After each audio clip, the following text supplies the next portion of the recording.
Now the trick to getting the best result is to let your body heal. The easier you take it, the quicker you're going to heal, the better your results are going to be. I can't stress you enough the importance of taking it easy. No going to the gym, no heavy lifting, don't do anything to jeopardize what we did here today. Most definitely. The easier you take it, the quicker you heal, the better the results. And I can't stress you enough the importance of that.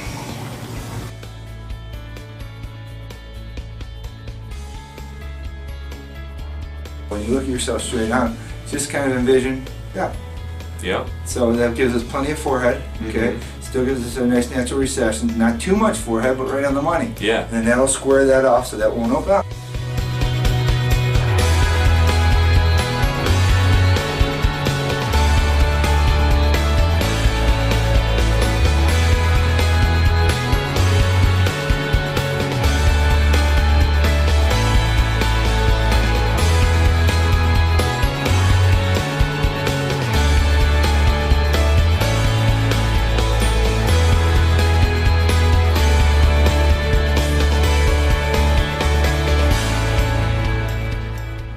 Alright, we just got done harvesting Ryan's donor here.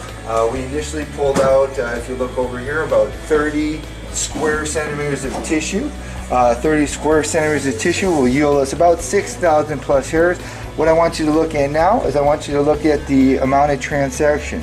So we're looking at the strips, and now we're trying to see if we cut any follicles. So I just harvested this donor. A transected follicle means a hair is cut. So the bulb, here's the bulb of the follicle, and then here's the follicle itself. So if a hair is cut, you'll see a cut hair. So from the top to bottom intact. You'll notice there's not any transection. Here's the transected hair, there's a transected hair, that hair is cut. But if you follow this strip, you'll see that the strip has virtually no transection. And this is what separates me from everybody else who does hair transplants with the strip technology, is I don't transect the follicles. Bulb, follicle, everything is intact, okay? This is what makes the yield higher. There's no way around it. When you're harvesting donor hair, you will transect some follicles, period. I don't care who you are. You can be the best in the world, you're cutting follicles. There's no way around it. Now, the best doctors are going to have the least amount of transection. They're going to get you your highest yield. I'm not saying I get perfect strips each and every time, but I consistently get this, and that's how I get the results I'm getting. Then this goes to my staff, and then they go cut it under microscopes, one by one, to make sure that we preserve that follicle, to make sure we get the highest yield. And that's how we're maximizing our result. We're moving as much as we can move, we're cutting it, taking it out perfectly, and then we're dissecting it under magnification to get perfect grafts.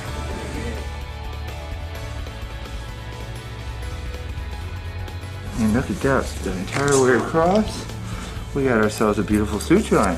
Now you can see that underneath here, okay, that's where we harvested the donor. So as I do all my follow-ups, I'm always showing the patients where I start. Now you can see how I took it out.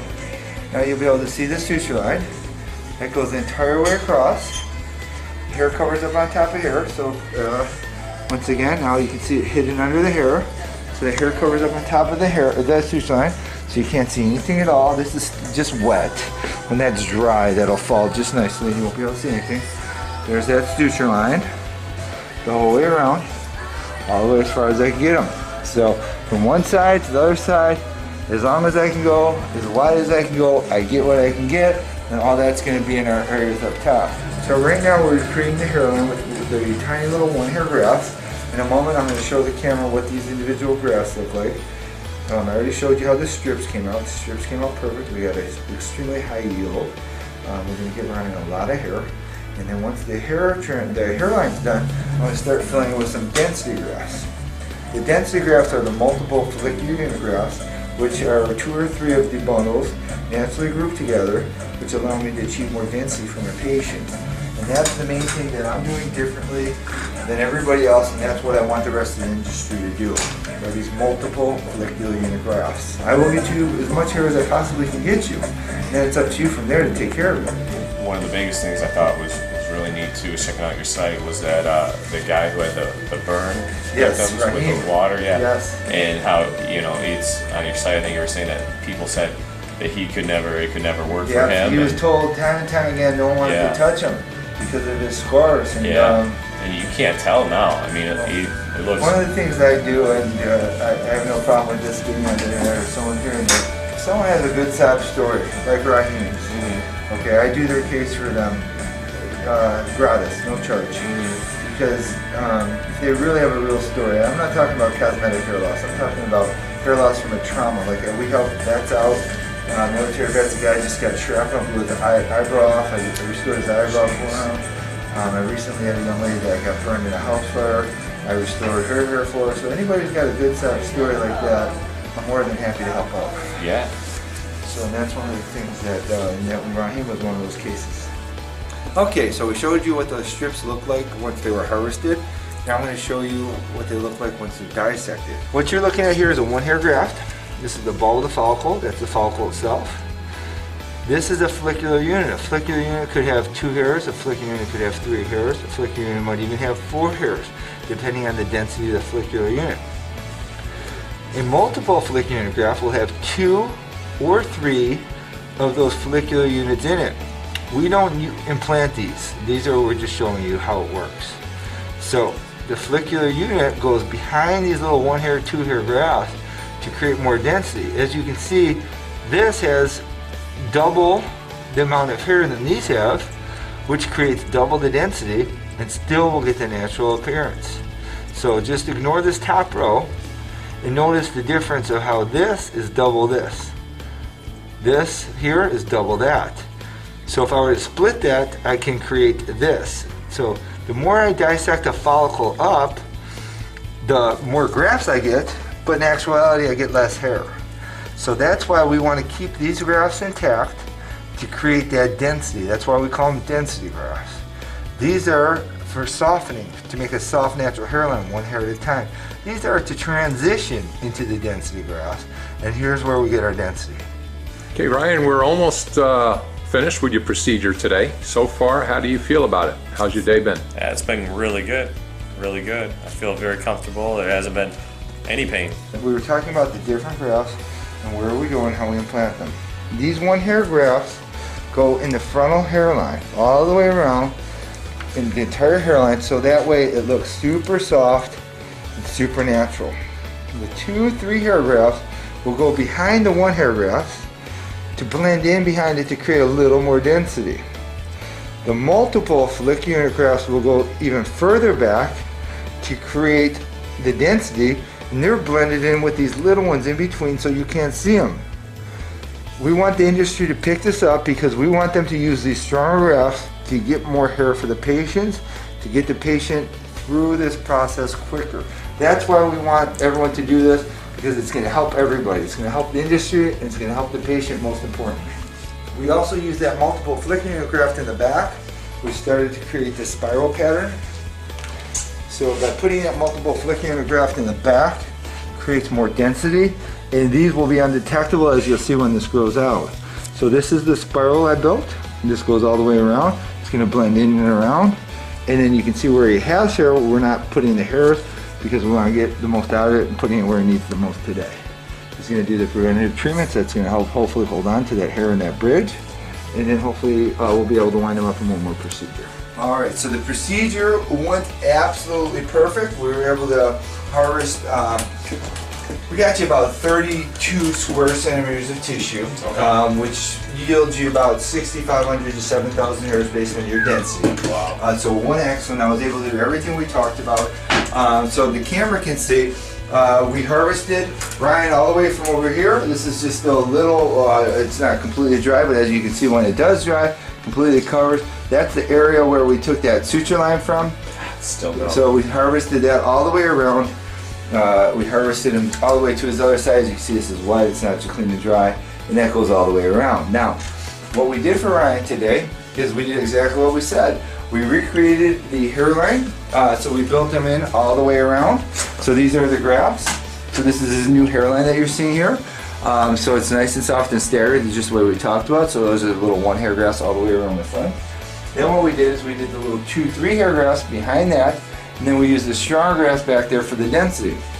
We did what we went for the most bang for the buck, meaning that we put the hair exactly where he needs it. He needed it in the front and he needed it in the back. We create a little bit of a spiral in the back with some little ones around the edges to blend in. And so that way we hit the two most important areas, the front and the back. He had hair in the center, so that way when this grows out, it will look like he's got his hair back. Then he'll come back probably one more time in about a year. We'll probably either tighten the hairline up or close the crown, or we'll just kind of play it by ear and see how he does. Hi, how are you? We're here with our patient Ryan. He's here just for a quick little follow-up at the month point. I just want to show you how he's progressing as far as where the hairline is and what's happening as far as initial growth. We did a max size case on Ryan where we harvested him all the way from one side over here all the way to the other side over there and just got as much hair as we possibly could for him. So this is the beginning of the suture line. And then this goes around. You can see this little line here. This is the suture line, and this is at the month point. Now this is going to continue to heal over the next month, over the next year, excuse me. And then you can see at the month point, it's already undetectable. See this little line here? That's the suture line. So that little discoloration that you're seeing here, this little discoloration will go away. But what's important is to see is how nicely this is healed in a month. And he could cut his hair probably right now with a 2-blade and you won't even be able to see this. Here now you can really see the line itself because now you got some real color. But that's what it looks like. And this will be completely undetectable in about another, let's say, month or so. You probably won't be able to see any of that redness at all. That'll all clear up. We transplanted Ryan's entire hairline. We went all the way across. He's got really initial growth coming in. See his little hairs? That's a little micrograft starting to come in. These are some hairs that actually grew faster. In general, it takes a solid 3 to 4 months for all the initial hairs to start to grow on the first transplant, and then those hairs have to grow out at a ½ inch a month thereafter. We transplanted Ryan's crown, and then we created a spiral that follows the natural pattern of his hair. So this little area that's open now, you're not going to be able to see in a few more months once the hairs start to grow in. And how was the whole process for you? How'd everything go? It was very good. Very smooth. I mean, no pain or anything. Hello, I'm Josh. I work with Dr. Bolton every day, and this is Ryan, his patient. What I'm going to show you today is the beginning growth. Ryan is just 1 month out, and we just want to encourage him a little bit because he really doesn't see a whole lot of change from when he first came in the door, which is normal. You don't really see much of a change for 4 to 6 months, but this is a tool that we use to show that yes, there are hairs growing, and usually quite a bit. So this is 50 times magnification. You can see on the screen the actual weaves of my shirt, and we're going to go into Ryan's scalp and show you his new growth. So let me just stay out of the way of the screen. We're going to go into Ryan's hairline, his frontal hairline. Dr. Bolton transplanted his whole area of loss from front, the 2 areas that are exposed where he's thinning and balding, and the back. So let's go into that frontal hairline, look on the screen, and see his new hairs that are starting to grow. So let's focus in here. Those short little hairs that you see just emerging from his scalp are brand new transplanted hairs. And he's actually got a lot of new growth in his frontal hairline. That is a beard length hair. They're not really doing anything because they don't have their length, they don't have their width, the maturation is not complete, but it will continue to improve over these next months.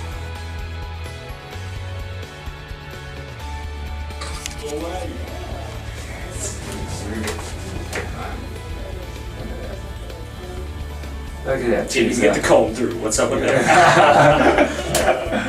Let's see. Wow, look at that. Look at all that hair. Look at all that hair. I can get pick a side, right or left. I love it, buddy. I love it. Chin up one, Josh. Cool. Other side. Look at that one.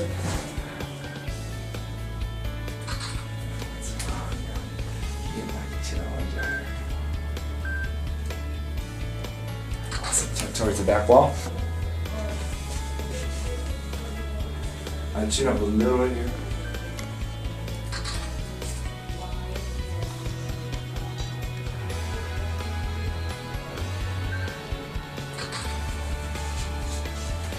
Let's check these out and see how that goes. Thank you. Alright, check this out, Nick. Let's see how we did.